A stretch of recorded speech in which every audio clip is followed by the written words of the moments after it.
Thank you so much for being with us this afternoon. Uh, our topic of discussion for the BidExecs Leadership Series webinar that we do once a month. And for those of you who are interested in learning more, bidexecsfranchising.com. Our topic today is how to scale your proposal practice, your bid and proposal practice into a revenue generating business. And the reason we picked this topic for discussion today is I get approached by a lot of independent consultants or aspiring consultants who want to be in the bid and proposal business. A lot of retired military folks, service members, or senior executives who have gotten out of the corporate world who are doing this without charging, but would like to have revenue coming in from this, from doing what they do. But the question often is, how do you scale it beyond one person doing everything? And of course, the most common question is, how did you do it? How did you start Proposal Helper? So we will go through that. I'll share the information and my experiences with you. And for those of you who are new to our webinar, who have not joined us before, let me quickly introduce myself. I'm Reena Bhatia. I'm the CEO of BidExecs and Proposal Helper. My contact information is included here. If you need to reach me, have questions, need advice, need to just discuss or brainstorm ideas for your bid and proposal business, please feel free to reach out to me. I've been in this industry for over 25 years, primarily in the government contracting sector, but I worked also on the commercial contracting side, both in the US and overseas. I built Proposal Helper. I started this company. We entered it as a disruptor. And now again, 10 years later, we have launched it as a franchise, which is the first in the industry. We have scaled and grown our business to over 60 employees, and we are the largest employee-only bid and proposal company in the United States. And I say this in my introduction because what you're about to hear in the rest of the presentation comes from a place of experience. It comes, I'm not just preaching, but I have been through the trenches, and it is possible to grow this business into a revenue generating successful business. I have also served on the other side of the fence with defense contractors, large and small, and civilian contractors. I have been a program manager. I have been a contractor. So I also understand that when our clients come to us with an RFP or with a business development requirement, I have seen the other side, and therefore the solutions that we have developed, the solutions that we offer the end customer come from a place of understanding what the contractors face as well. What are some of the challenges that contractors go through? And so they're very practical solutions that we have developed. I do serve as a mentor and an advisor to several government contractors. I sit on a board of a few nonprofits and happy to help anyone. I don't have to be a formal advisor. I don't have to have titles of a mentor. If you need support, if you want to be in this business, please feel free to reach out. I have been a speaker and a panelist on several national conferences and industry associations, put some of the logos down there. And again, why do I mention this in my bio? It's not so much patting myself on the shoulder, but this is very important part of BidExecs. What it tells you is that if you are part of our network, the publicity, the constant marketing, being out in the media space helps every single one of the people in our network. And so these are important things, not just for ourselves, but for our overall business associates as well. I do have Ed James on the call with me. I will have him introduce himself once we've gone through this, because part of this is we don't want to make these leadership series a sales pitch. This is not a sales pitch for BidExecs. This is to share information with you all. Yes, I will talk about the company. Yes, I'm going to talk to you about how we're different, but you don't necessarily have to be a BidExecs franchisee to do what information I'm sharing here with you. So let's start here today and talk about how do you scale yourself into a successful bid and proposal company, not be by yourself. First and foremost, some of this may seem rather obvious. It might seem too logical to even talk about. But because I get asked this question, I wanted to make it clear. In order to be part of this industry, in order to be part of any industry for that matter, you have to first understand the industry. If you are not part of this industry and you want to get into it, I encourage you to look at it. I am not going to say, no, you jumped out of airplanes and this is not for you. Absolutely not. Anyone can do it. There is just a matter of learning curve. But the wealth of resources available for you to learn this business, not just from us, but everybody else that's in this industry, is tremendous. So take advantage of that and understand the industry first. Contract bidding in terms of business development, in terms of proposals. There's the government side of doing this business, commercial. There's a very niche sector of research and development proposals. And then there are nonprofits who primarily go after grants. They also work on proposals, but they pursue grants more often than not. And each one of these sectors has a unique way of doing what they do. And therefore, for you, I would encourage you to understand the industry. And when you are starting out, find your niche. Don't try to be everything to everyone. That will spread you too thin, right? Even if you are part of a larger company or if you're trying to do it, regardless of where you are, solopreneur or a company. First, understand the industry and which sector do you want to support as your primary client. I am not saying don't support others, but understand your primary client base. And then the most important thing to understand is the spend in the industry, who spends, and what are these buying cycles. They are very much tied to the other side of your customer. You are a bid and proposal consultant. You're a bid and proposal company. You're part of a consortium, a bunch of consultants that is doing this. Who is your customer base selling to? You need to understand their spend and buy cycles because that directly impacts how your business is going to work.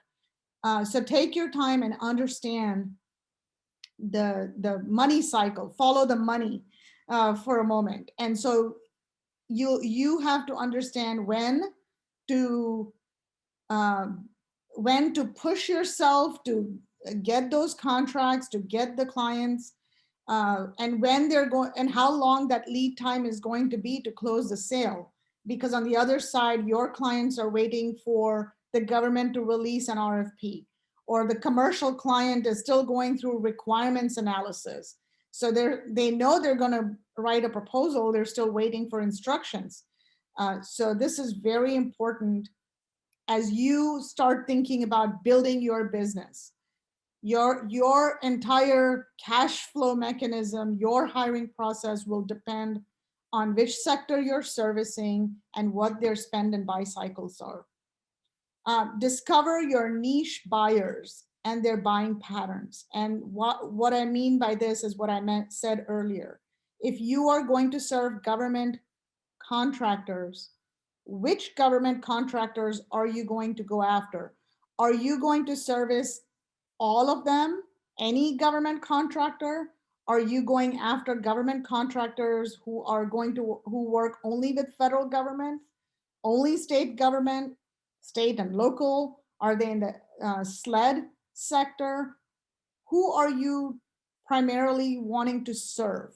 We need to discover that niche buyer. Um, for example, if you are a proposal consultant or a proposal consulting firm that services companies in the intelligence community, the IC community, very different. Their behavior is different. That whole client base, their needs are different.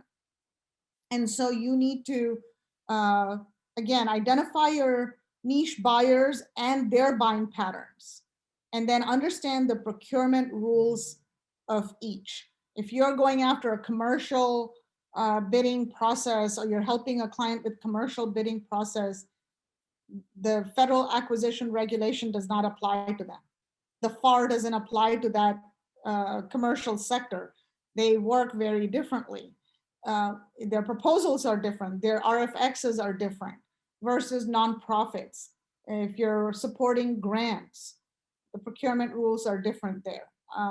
So definitely, again, understand the industry, understand spend and buy cycles, understand the buyer and the buying patterns, and most importantly, follow the whatever your reason is for being in this industry.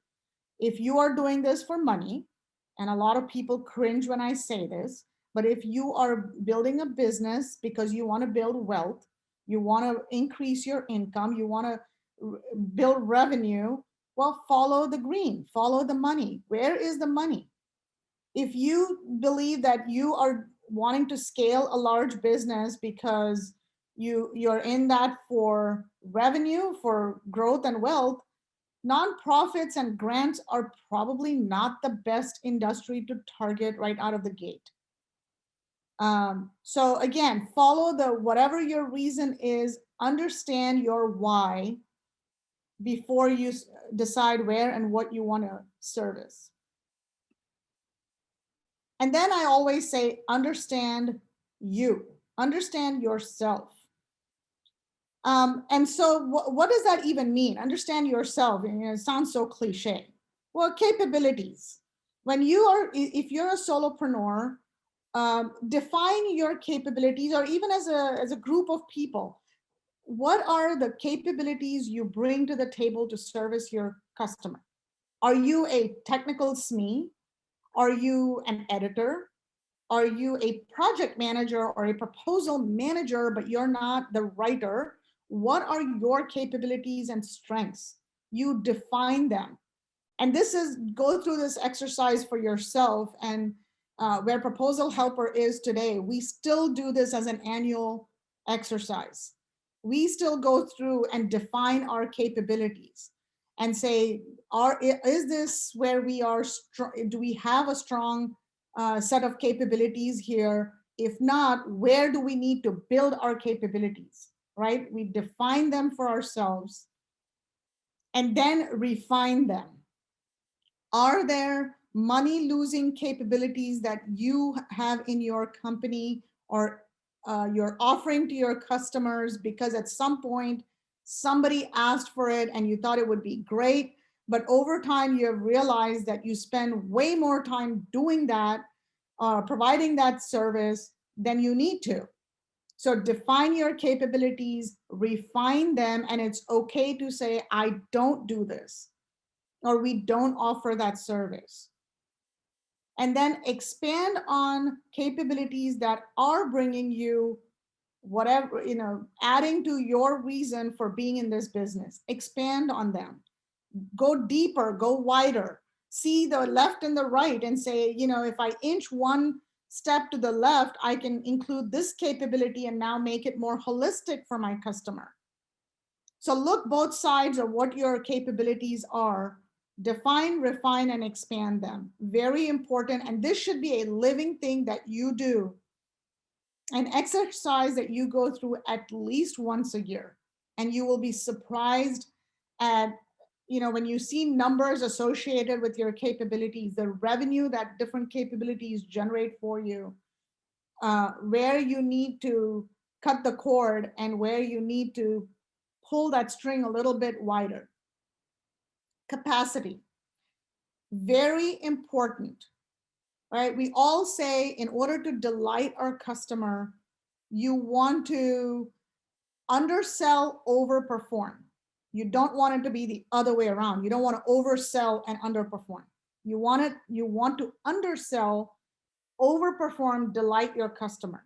But for that, do you have the capacity to do what you're telling the customer you can do? If we are eager, we're anxious, we want to please our customers. We end up promising things and then either regret it or can't deliver. And that's the worst thing you can do. And this is probably when I say know your capacity, but don't accept it. I always get raised eyebrows when I say this. What do you mean don't accept it? I have limited capacity. What do you mean by don't accept it? Well, you don't have to accept the capacity you have today because there is a way for you to expand your capacity. There are different ways to expand capacity, and I'll talk about some of the ways that we did it, and how BidExecs adds to your capacity. But you have to know it before you know what to accept and not accept. Cash, right? My 3 C's: capabilities, capacity, and cash. What I'm talking about is at some point as you scale, it's not a matter of if I'm going to need outside financial help, it's when I'm going to need to bring in outside financial help. Because we all have customers who don't really understand the invoice is due in 30 days, right? So they're going to take their 35, 40, 60 days to pay. And so you have to keep your business financially strong. You're going to need that. So do you have that capacity?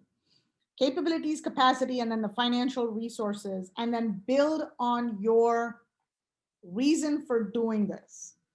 You have to expand on that reason for being in this business. Again, these are common sense things, but if you really put this down, pen to paper, you can definitely scale yourself beyond a one-person company. So then we go from gig to big.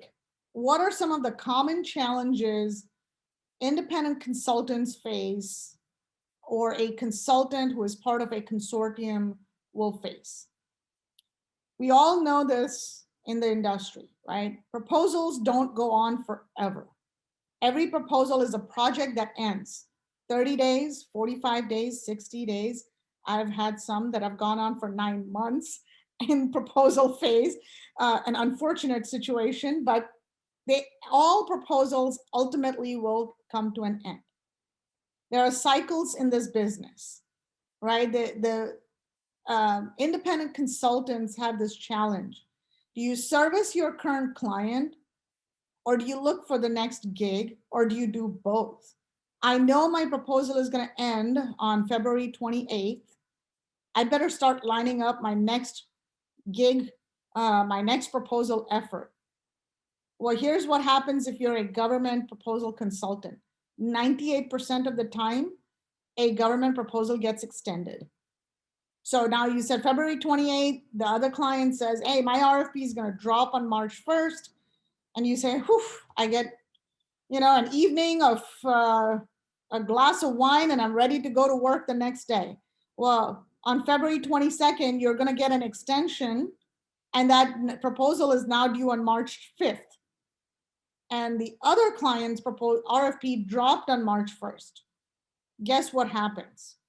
Now you have overworked and overcommitted yourself. You can't not service the client you were already working with. You got to bring that to a closure. You have to understand all the changes that need to be made and start ramping up a new proposal. For all of us, including me at one point, I was that independent consultant. This is a tremendous challenge and creates a burnout, an absolute burnout, especially when you have your regular set of clients who keep coming back to you over and over again, and they are not willing to accept a no from you. They just won't accept it. What do you mean you're not available, right? And you don't have the heart to tell them you're not available. So these are the common challenges that happen to a consultant. And then once you've wrapped up, let's assume that your proposal did not get extended, everything went hunky-dory, you're doing good. Proposal is submitted, evaluation notices come out. You still have to service that, right? Your client calls you back. Now you've moved on to your next gig, but you got to come back to this one. You got to remind yourself what happened, what's going on. Where is that technical writer that I worked with last time? Is she not available anymore? Oh, great. Who's going to resolve this EN? All these are very common challenges. So if you're not already an independent consultant, if you're thinking about becoming one, you'll have to think of ways to mitigate these challenges as a solopreneur. So how do you take all of this, the expectations, the reality of this business, and grow it into a revenue generating larger entity for yourself? The other biggest challenge that I failed to mention, and I have it on the slide, is the unrealistic expectation that one person can actually work on a proposal. Writing a proposal is not a one-person job. It just isn't. If you're managing the proposal, are you also writing sections in the proposal? Are you also creating graphics? Are you also going to format it? Are you going to follow up with subcontractors on data calls? And oh, by the way, who's doing pricing? And do I have to be a financial expert also? Right? There are some very unrealistic expectations when you expect one person to do it all. And so how do you scale then? When you say, well, I do want to do this, I enjoy it, I love what I do, but I need to find a way to scale this. So let's look at the old-fashioned way. It still works. Still probably a lot of this in our industry, right? So we are the solopreneurs, or you're a solopreneur, you're that independent consultant. There's no shortage of work, right? You have clients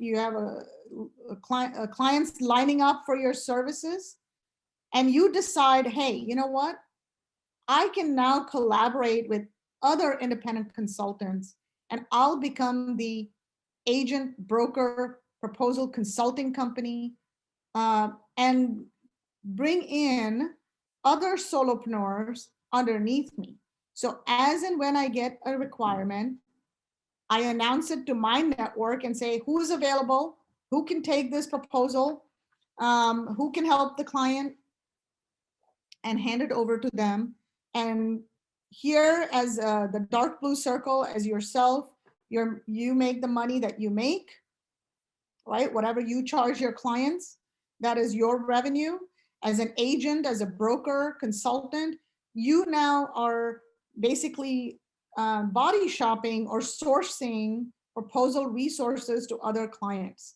So yes, you can scale, you can make a cut on these other solopreneurs and scale your business this way. This is, in the government contracting industry, the most common way that companies are operating. ProposalHelper does not, and BidExecs does not, but this is a very common way of doing it. Well, then, here's the thing. Each solopreneur is still, each consultant is still one person. The skills you need to put into building a proposal are diverse. Again, you're going back to the same problem, where you might have a bunch of consultants working for you, but they are just one person.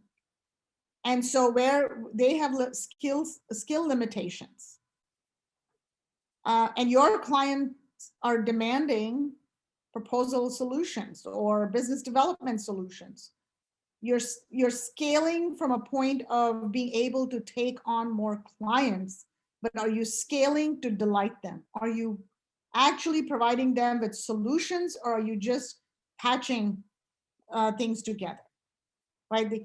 This agent broker way, the challenges that you see in this industry, where either you're the consultant or you are providing consultants, is scalability. How fast can you scale? As fast as you can find the next reliable consultant. That's it, right? That's your ability to scale. Consistency and process. In my opinion, this is the biggest challenge. When clients come to us who have used independent consultants in the past, the challenge they have found is every consultant comes with their own way of doing proposals. They have to figure out how to work with that new consultant that was just offered to them. And the common thing we hear is, oh, that company is great. The last consultant they sent was awesome, but that person was not available this time. So I had to work with somebody else. And this new person is horrible, because there's no consistency in what they're doing. Each person is doing what they know how to do, their way of doing proposals. You as a agent, as a broker, as a consulting company providing these proposal consultants, you have no control over the quality of services being provided. So what happens is you send out a bad consultant, or a consultant that didn't perform up to par because you can't be everywhere. Now you actually will lose that customer permanently because of the damage done by that one consultant. Even though you have the ability to provide somebody else, it is hard to bring that customer back. Poaching, another problem in using this independent consultant model. You can make your consultants sign non-competes. You can make your consultants sign NDAs. Once your customer has been introduced to the client, I will guarantee you, I will bet my lunch on this. The next proposal the client wants, guess who your client is going to call first? They will call that consultant first and say, hey, do you want to work with me directly? Versus saying, you know what? No, I'm going to go back to Joe because Joe provided that consultant. That consultant is his or hers. I should go back to that broker. Nope, I am telling you, the client will go directly to your consultant at least once. Now, there are some very integral consultants in this industry who will send them right back to whomever they were introduced through and say, please work through this person. I'm happy to help you. But at some point, this will become a problem for you. Availability, even if your clients continue to use you, is that same consultant going to be available to you? Because they're also consulting with other firms. Remember that. They are working with multiple brokers, multiple agents, multiple proposal consulting firms. They may not be available to you when you need them. Continuity. One person doing everything, they finish the proposal, they have left. Your client calls and says, hey, I just got invited to orals. The client wants to do orals, or we just received some clarification notices. I need that person back. Can you get that person back? Is there continuity there? That's another challenge. Over-reliance on a single source. You keep going back to that same consultant over and over again because they have done a good job for you. You become overly reliant on that single source, or those 2 or 3 consultants that you work with. And on the flip side of this is you are overly reliant on one person to do everything. Remember what I said, right? Proposal skills. We need diverse skills. You are relying on one person to still serve this client, because more than likely your client is not going to afford or cannot afford 5, 6, 7, 10 consultants with different skill sets. And they don't want to sit and manage the time of, hey, the graphics artist spent 2 hours and editor spent 1 hour or 10 hours. So this becomes a problem. And of course, the skill limitations. The biggest thing you're going to see doing this, burnout for yourself and burnout of your consultants who are doing this. And therefore, they may say, yes, they'll take the next gig because they have to, but then they don't perform the way you want them to. And you will deal with these bullets that I've cited here, whether you are doing it yourself or you have consultants working with you, you are going to face this issue. And so when we looked at it and we said, well, how are we going to scale? How are we going to do it differently? ProposalHelper, who's a parent company of BidExecs, right? We've been in business for 10 years. How did we do it then? Why did we not face all these challenges that I just mentioned here? Why did we not face all these problems? Well, I can't say that we didn't face all these problems, but when we started the company, we carefully thought through what it is that we want to mitigate. And my industry experience really helped me. It took us 10 years to perfect the model, but what did we do? I started as a solopreneur. I was one person when I started this company. Where did I invest first? My back office. I was the proposal manager. I was that person who was doing a lot of the things that I said one person can't do. And therefore, I know the stress that it causes. Now, I have a technical background, so I could read, I could review, I could write. And there are a lot of amazing people out there who can do it. But I went through a burnout to the point where I left the country and the industry for a year, right? So that can be an issue. So what did I do? I took all my lessons learned, and I said the first thing I need to do is I want to get all the operational things out of my way. I don't want to worry about invoicing. I don't want to worry about following up with the customer to get paid. I don't want to have to worry about is my Microsoft Office license current, or how do I log into SharePoint, whatever it may be.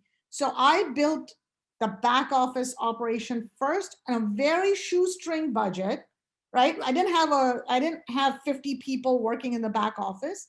It was very strategic, very scaled, and I got multi-skilled people. They could do multiple things. You have IT skills, and you were able to help me format my document if I wanted you to do it. They are very difficult to find, but I was fortunate, and I built my back office operation first.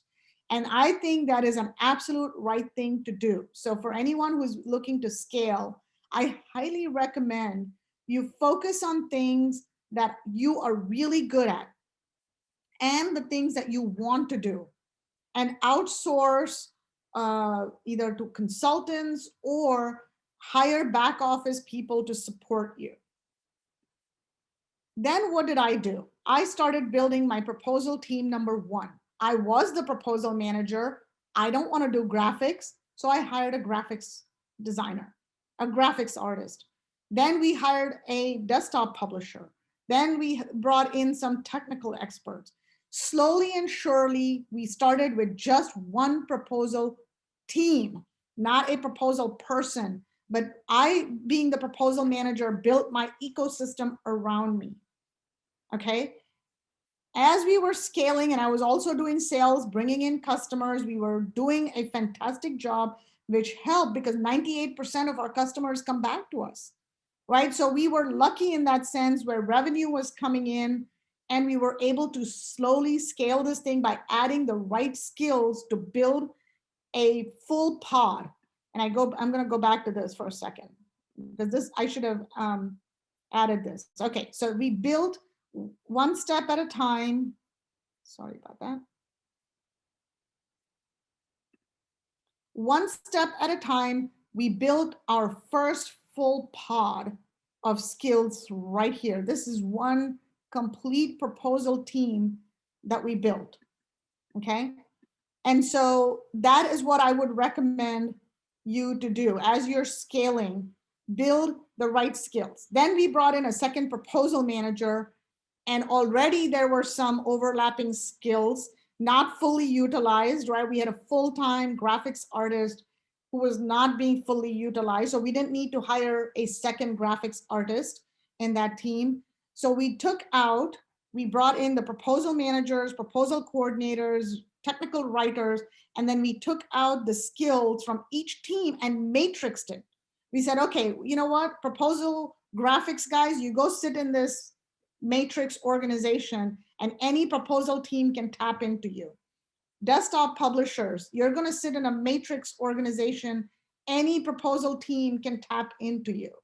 So we matrix those repeatable skills or skills that went across proposal teams, but we kept our proposal managers, proposal coordinators, and technical writers pretty self-contained. We did not reuse those across proposal teams. So that's how we gradually scaled. And now we're at 60 employees creating pods all over the place. with very stringent guidelines because we are ISO 27000 certified. We have very strict information security policies in place to protect our client data. So now we have perfected this system of how do we protect information, who is working on what proposal. There should be no overlapping going on. There's a whole scheduler in place. We've built an internal system that flags the VP who tries to assign a proposal manager or a proposal resource that might create conflict. It flags him and says, you can't use this resource. There's a conflict here. So we have created amazing technology, and that again is what we used our back office operations for. We have built an IT team there that builds our technology. And then once we had perfected our delivery, delighting the customer, focus on what our reason was.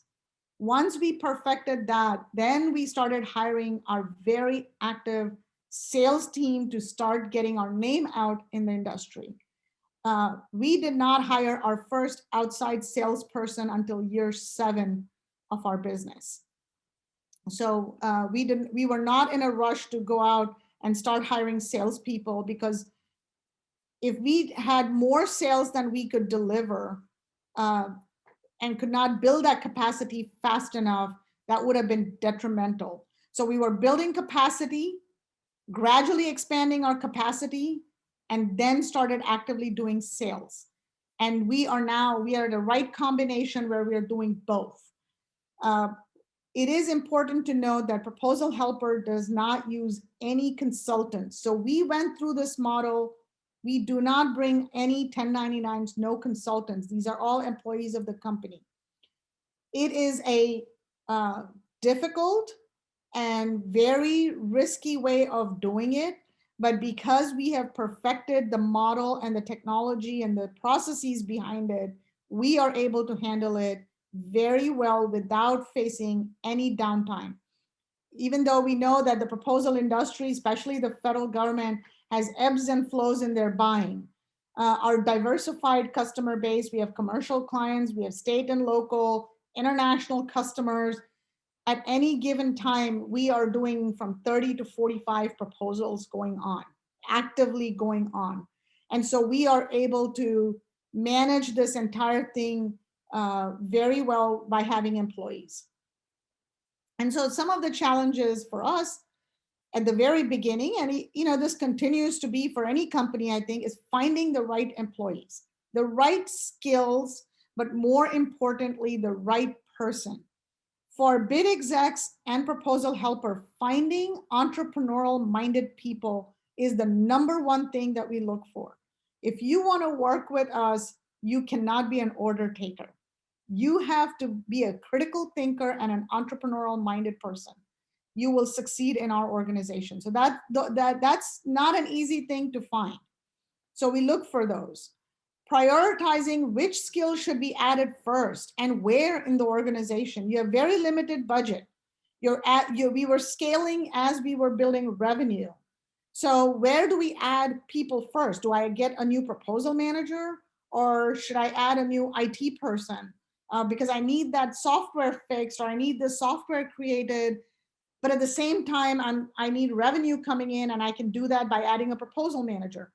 So prioritizing which skill to add first and balancing that was a challenge very early in our business.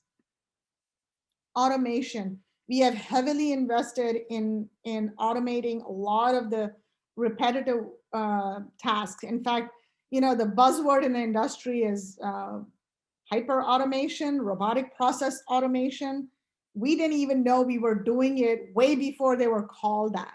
I think in year 2 or 3, we started prototyping some of the things to automate stuff, and we were using simple tools, Excel macros, to automate a lot of stuff. We use Word macros. We were already using these tools, but then we have now formalized and brought in more technology. And we do have some very disruptive technology in our work where we are leveraging artificial intelligence. We are leveraging RPA in its true sense now to help our process. unique workflows. There is an industry standard, and we do follow, we take guidance. It's well-founded. For those of you who are familiar with Shipley, we use that as a guide. We don't follow it to the T. And I think that's true for most proposal managers or proposal professionals. You use the Shipley methodology as your guide. But what we have done is we formalized our workflows, we formalized our processes so that no matter which employee works on a proposal, the customer experiences the exact same experience. They're not having to learn, oh, you call it pink team and I call it, fuchsia team and chartreuse team and purple team. No, everybody calls the review team review 1, 2, 3. The customer knows what that means. We know what that means. Everybody has the same language. And whether it is proposal manager Joe or proposal manager Robert servicing this client, they're going to use the same process, same terminology. And this is the beauty of where BidExecs really helps our franchisees. Heavy investment in training and building skills. We are constantly investing in our employees and their training. Our employees love to learn. That's one of the things we look for when we hire them. We say, how many certifications did this person get? They don't have to be formal certifications, but did they take courses? Had they worked on building their skills? And then when they join our team, we actually have a training budget. We encourage our employees to go get certified, and we actually prefer PMP certification for our proposal team members. And there's a big reason for that why. It has worked beautifully for us. Retention, we invest in retaining our employees. Retention is very important for us because of the investment we make in training our team members. And then, of course, financial resources. Any company at some point, it's not if you're going to need it, it's when you're going to need it. But we have been a debt-free company from the beginning, and we've been able to maintain that status. That does not mean we don't have relations with our bankers. We are ready to scale at lightning speed when we want to and when we need to, but that does not mean that we misuse that, right? So we're very careful and savvy about it. So how is BidExecs different?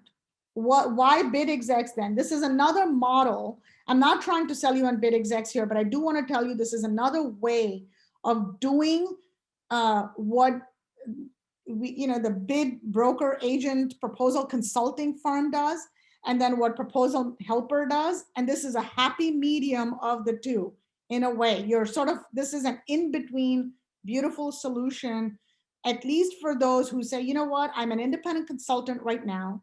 I would love to grow, but I need some help.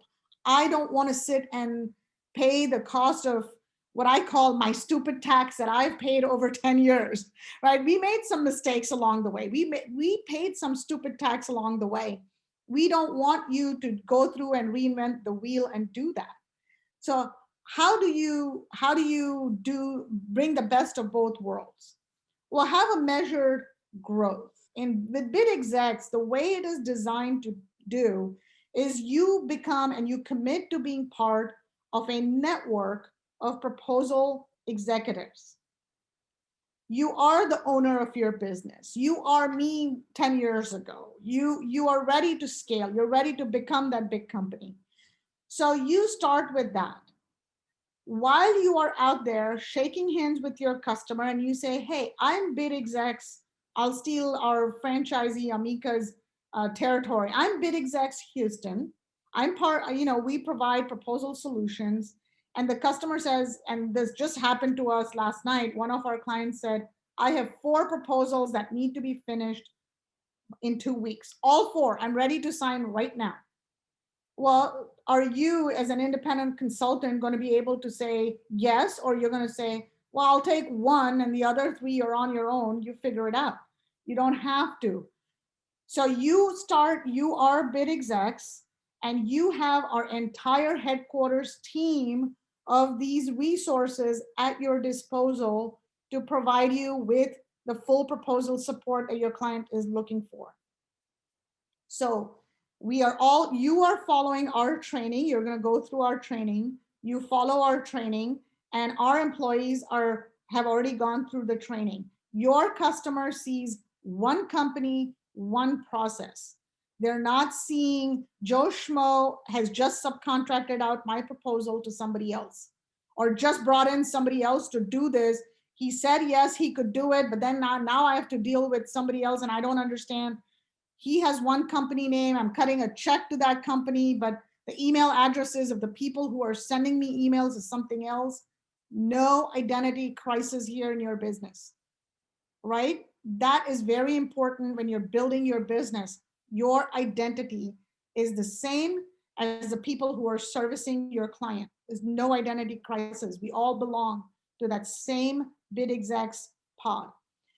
You focus on on your customer, delighting your customer, making sure you're solving their business needs, and you have a fully trained, confident team behind you. And so if that customer, when you're ready to go and say, I want to sign 2 proposals right now, I want to give you a retainer for 10 proposals for the next 3 months, feel confident, say yes without hesitation, because you have that backup behind you.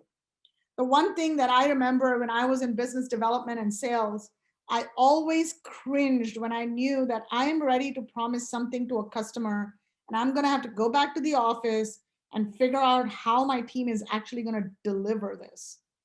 And it didn't happen. Where we made sure that never happened to ProposalHelper. But when I worked with the defense contractors, all I had to sell was what my brochure told me that we could sell. I had to figure out who is going to actually do it. Well, we have solved all those common challenges that happen when you're a consultant. Scale and add employees as you go. So when you're out there, you're ready to sell, you're ready to sign, bring on a customer, but you say, you know what? No, I want to have my own employees. I want to scale on my own. Do it. Bring in your first proposal manager, use headquarters for graphics, use headquarters for your solutioning. You don't need to have that employee, but have your own proposal manager. Then you say, hey, now my revenue has grown enough to where I want to bring my own editor because I get a lot of editing requirements. Scale your business and have your hands on both sides. You build your own team and you have headquarters staff supporting you. Our goal and objective is to make you independent and self-sufficient where you don't have to rely on headquarters. You should be able to scale your own business. That's where we want to get you to. But if it took me 10 years to get there, it will take you probably 2 or 3 years to get there because you don't have to do everything, all the learning curve that we went through, and you have the ability to fall back on a fully trained team already. You have access to all the processes, technology, people, not just in delivery, but helping you with sales, right? Can you take every client sales call? At some point, no. So you have that ability to use corporate to support you. And so with the BidExecs model, where the solopreneur is you're in business, by yourself, we have taken that and blended it with the success story of ProposalHelper and said, now you can be in business for yourself, but not by yourself. We are here to support you, same brand, same network, same identity, and you scale your business. So that's how BidExecs is different and a way to do it. There is a model outside of BidExecs to be able to do this. What we have done really is made sure that you are legally protected, that you have, BidExecs in fact is going through an ISO certification right now. So BidExecs is going to be ISO 9000 and 27000 certified. You by yourself would spend $60,000-$80,000 doing it. Well, corporate has already invested in that. So you benefit from a lot of those things. Again, look at it as a way of scaling your business. With that, I'm going to see, if there are any questions. Q&A line is open. I'd like to bring Ed on real quick. Ed, if I can take a break and let you talk for a few minutes. Absolutely, Reena. And thank you so much for number one, the leadership that you show and sharing as far as your knowledge, and of course, your sharing um, of how folks can actually scale their business. Again, folks, thank you again, and I'm going to keep this real short. Of course, it's again, these webinar leadership series are these webinars. We actually have these once a month, and we thank you all for coming on today. We would also ask that you share your joining of these with your circles. As far as the BidExecs and what it is about BidExecs, the who, what, and why BidExecs, which Reena pretty much did a really outstanding job as far as who we are, what we do, and why. Number one, we are a defined, documented, and proven system to support our clients. So we have the processes, the technology, and the people to support not only the clients themselves, but also our franchisees if they decide that, hey, they need that reach back aspect in order to grow their business. I had wrote down a couple of things that I wanted to say real quickly, and that is that if you're looking to scale up your current practice as an independent and needing that back office support, then please visit us at BidExecsFranchising.com. Or if you are a business looking to capture more of those dollars, please visit our website at BidExecs.com. Now, again, the whole piece of the who, what, and why BidExecs, all of these bullet points are really, the why piece. But the two that really matters the most to me is that this is a job creator. I am former military. I am adamant about that. Veterans, those of you that are government employees, those of you that are independent contractors, of continuing to create jobs across the country in what we love doing, which is government contracting. The other piece is that government contracting is the largest economic sector across the country. So at the end of it all, everyone needs written proposals, and let's make it a point that we continue to scale up our opportunities and scale up our businesses as we go along. And again, find that reason, that why you're in this business sector. You can also reach me. Seeing a little delayed with my slides, but you can contact me at any time at 571-325-8628, or shoot me an email, Edward@BidExecs. You can also find me on LinkedIn. And again, we have two websites. One is BidExecs.com if you are a business that is looking for business development or proposal management services. And if you are an independent or someone that is looking at a change of career or a going into this as a career, visit us at BidExecsFranchising.com. Again, Reena, thank you so much for doing this platform each month, and I look forward to next month's opportunity to get another subject matter as far as, and also let's tell everyone also, if you have a subject that you would like to discuss, shoot us an email, and we will, get to working on putting it together as far as the sharing of some, as far as information, as far as, the how-to or the what. Reena, you could take it back over to you. Well, thank you so much, Ed. Appreciate it, and leave your contact information there. So I do want to clarify something to our audience. ProposalHelper is the parent company of BidExecs. ProposalHelper continues to do what we're doing. Our BidExecs franchisees will be able to offer the exact same services that ProposalHelper offers. However, we are not going to have franchisees in the Virginia, Maryland, DC metro area. That area will continue to be serviced by Proposal Helper headquarters. There will, so that all the training, the tools, technology that Proposal Helper uses will be accessible and available to our BidExecs franchisees outside of the DC metro area that we bring on. But BidExecs will continue to leverage I want to call it the star power of Proposal Helper for many years to come. We have grown this far. We have 10 years in business as Proposal Helper, and we'll continue to do that.